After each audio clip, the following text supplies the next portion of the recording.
is the most expensive option. The next slide is a quick sketch, concept picture of what we think that the lake would look like with doing a hydraulic dredge. And what we've come up with is that the lake would get to an ultimate depth of 8 feet deep. And that would be just removing the softer materials out. And that information is based on the soil borings that were done in the bottom of the lake.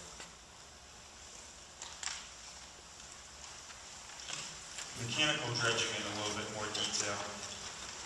That will remove the same sediment and organic material as the hydraulic dredge, but instead of just removing that material, it uses mechanical equipment such as excavators to do that. Now, in order to get the equipment into the lake, you have to drain the lake completely and you have to let the material dry out.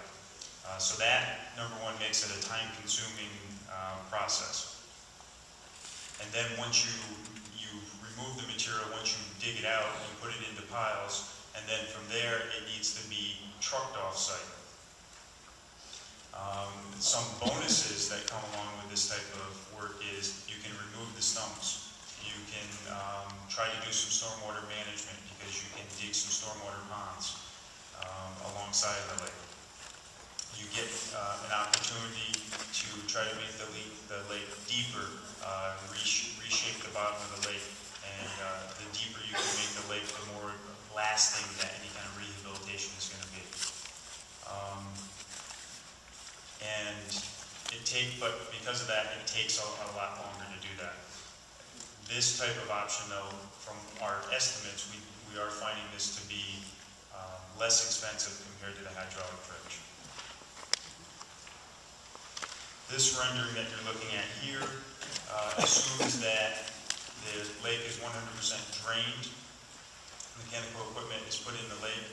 All the material, all the soft organic material and sediment buildup is excavated out. And then the lake is also you go into the virgin material and we can make the lake deeper. This is based on, this picture represents going to a full depth of 12 feet. The next picture schematic that you're looking at is the one that John had mentioned, the newer one that we hadn't originally looked at. But it is something similar to what the ecology report had looked at.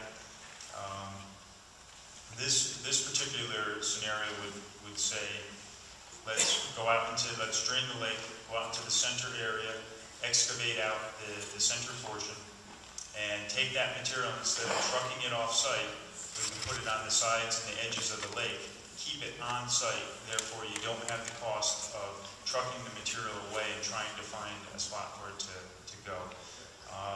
This option also makes it very easy to do a stormwater treatment, so we can treat the runoff that's flowing into the lake now. On the drawing right here, this would be a stormwater basin, this would be a stormwater basin. We could do a stormwater basin here, a stormwater basin here. This brown area around the whole outside becomes an upland area. There's a lot of different things that you could do with it. You could try to maintain it and mow it. We've shown a proposed walking trail as a possibility around the lake with access through the existing town properties. There's a possibility to put a footbridge over it. It's a very nice option. Now the next items in detail are the maintenance only option that I had talked about.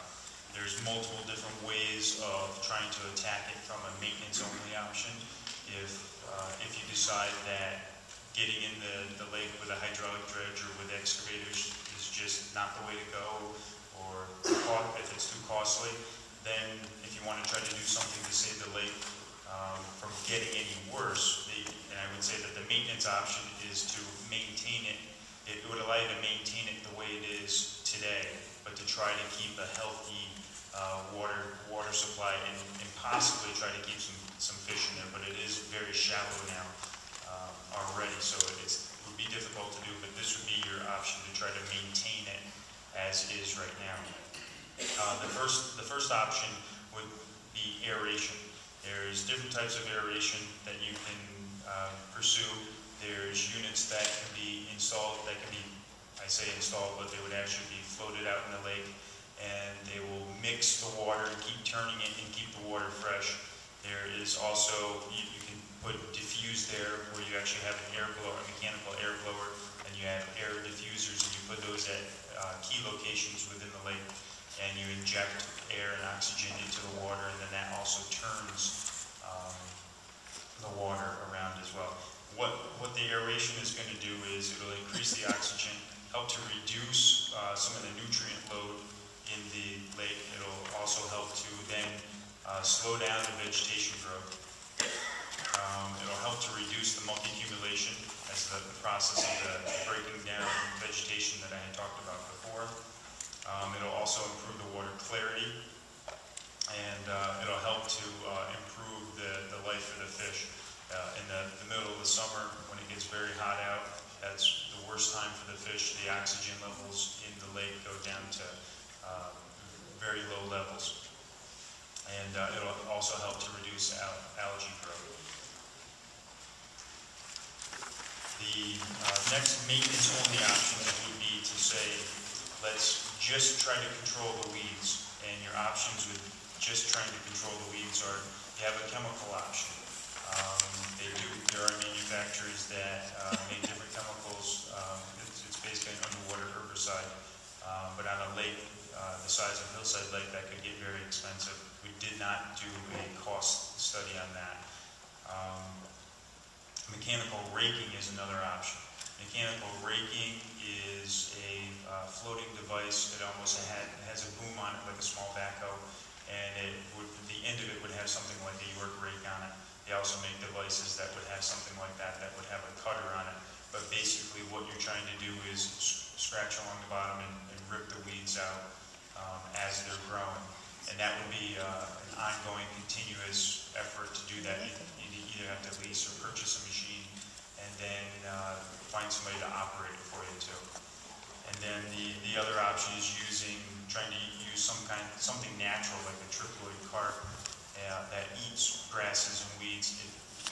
Although it does not eat every grass and weed, according to the ecology study, there are certain grasses and weeds that a triploid carp would eat in Hillside Lake, but it would not eat all of the aquatic vegetation.